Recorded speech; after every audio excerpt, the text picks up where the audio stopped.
Assalamualaikum warahmatullahi wabarakatuh. Selamat datang kembali di channel Albiro Farm.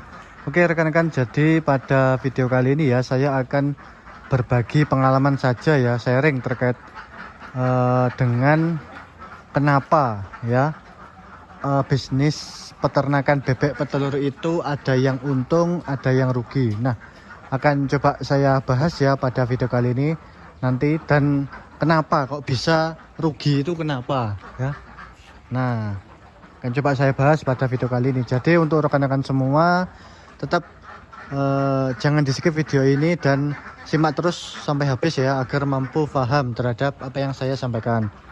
Oke, langsung saja ya. Jadi sebenarnya kenapa ya bisnis bebek petelur itu di luar sana ya ada yang rugi, ada yang untung. Nah, sebenarnya bukan hanya bisnis bebek petelur ya, tetapi bisnis apapun itu sebenarnya ada yang untung, ada yang rugi ya. Apapun, entah itu bisnis peternakan, bisnis makanan ya, itu pasti ada yang untung, ada yang rugi. Nah, kita itu harus bisa menganalisis sebenarnya itu apa kekurangan kita sehingga menimbulkan usaha kita itu rugi. Nah, setelah kita tahu analisisnya, baru ya kita itu bisa merencanakan kedepannya itu seperti apa.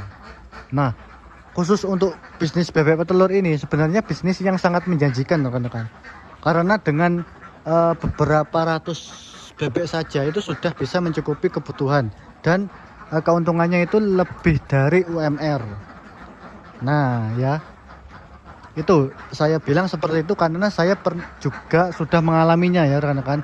Untung besar di saat seperti sekarang ini ya, cuma memelihara beberapa ratus ekor saja, namun keuntungan yang saya dapat alhamdulillah lumayan lah. Nah, kenapa ada yang bilang rugi juga ya, orang-orang itu di online lah, di Facebook, di media sosial ada yang bilang jangan beternak bebek petelur nanti rugi. Nah, mungkin yang mengalami kerugian itu belum mempunyai ilmu yang cukup rekan-rekan. Itu kalau menurut saya itu mempunyai ilmu tentang manajemen pakan maupun manajemen pemasarannya. Nah, kita bahas dulu ya manajemen pakan. Jadi pakan itu sangat berpengaruh terhadap produksi bebek petelur ya. Jadi pakan itu sekitar berapa ya, 70% lah berpengaruh terhadap produktivitas. Lainnya itu kandang, manajemen kandang, dan beberapa vitamin saja, tapi tidak signifikan lah apa namanya pengaruhnya. Nah, jadi pakan ini sangat berpengaruh rekan-rekan. Jadi kita itu kalau beternak bebek ya harus tahu betul nutrisi pakan yang kita gunakan itu apa. Kalau kita pakan campuran, kita hitung benar-benar agar sesuai dengan kebutuhan nutrisinya. Kalau kita menggunakan pakan jadi bagus memang ya, sudah teruji ya, misalkan dari beberapa pabrik New Hope, Malindo, Haida itu bagus rekan-rekan. Tinggal kita itu memilih mana yang paling mudah didapat dan mana yang murah juga ya, karena pakan sangat berpengaruh ya. Nah, mungkin ada beberapa peternak itu yang rugi karena biaya pakan sangat naik sekali, dan telurnya itu sedikit. Nah, itu mungkin salah satu penyebab ya membuat orang-orang atau peternak itu rugi. Jadi produksinya turun, tetapi pakannya harganya naik. Nah, itu ya, itu yang harus kita pahami ya. Jadi kalau meskipun beternak itu pakannya naik, sangat naik sekali, itu kalau menurut saya kalau produksi bagus itu pasti tetap dapat keuntungan.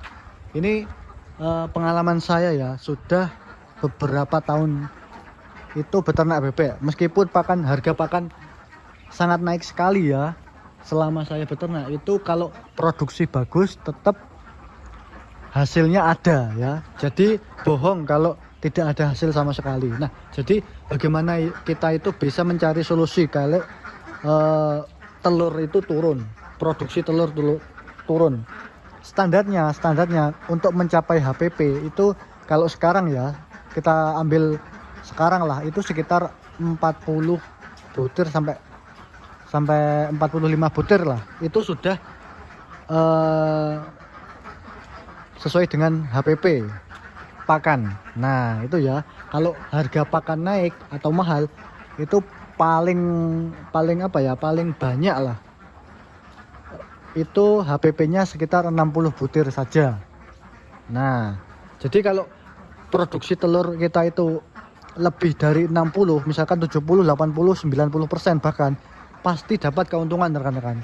Meskipun harganya juga, harga telur jelek juga pasti dapat keuntungan. Nah jadi itu ya yang membuat ada peternak yang rugi, yaitu mungkin produksinya turun, drop, mungkin kurang ilmu ya, gonta-ganti pakan seperti itu, bebek stres, jadi produksi telur itu drop dan bilang di media-media sosial lah kalau beternak bebek itu tidak menguntungkan. Nah seperti itu ya, jadi perlu rekan-rekan pahami lah, itu yang pertama. Kemudian yang kedua tadi adalah tentang manajemen kandang juga. Jadi kandang ini juga sangat pengaruh rekan-rekan, bukan hanya pakan ya, kandang. Jadi meskipun pakan bagus tapi kandangnya itu becek, terus kandangnya itu bebek tidak nyaman, itu pasti produksinya juga tidak maksimal. Nah jadi harus rekan-rekan pahami lah, kita buat kandang itu senyaman mungkin. Nah bagaimana cara membuat kandang senyaman mungkin? Harus kering, yang pertama itu. Yang kedua, kita itu di kandang itu tidak merasa bau, tidak merasa kurang nyaman.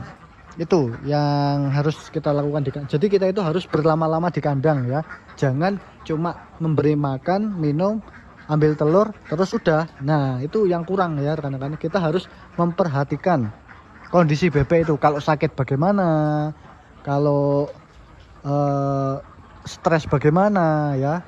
Jadi kita itu harus menyatu dengan bebek ya, jangan cuma memberi makan terus tidur.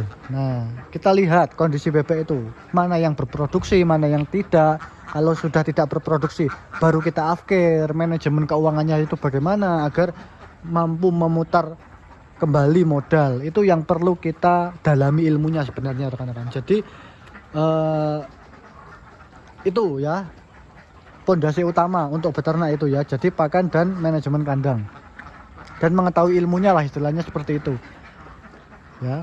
Pokoknya intinya saya berani bilang lah, kalau beternak bebek itu menguntungkan. Monggo rekan-rekan coba sendiri beternak bebek petelur. Nanti kalau coba sekitar 100 ekor dulu terus baru tahu hasilnya, nanti pasti akan ketagihan rekan-rekan, akan menambah jumlah populasi seperti itu ya kalau menurut saya. Oke, mungkin itu saja ya sharing singkat saya kali ini, sudah terlalu panjang ini video. Nah terima kasih ya, apabila rekan-rekan bertanya di komen silahkan, monggo, akan coba saya bahas nanti ya, dan akan coba saya balas. Oke, itu saja ya dari saya kali ini. Semoga dengan sharing ini bisa bermanfaat untuk rekan-rekan semua. Terima kasih.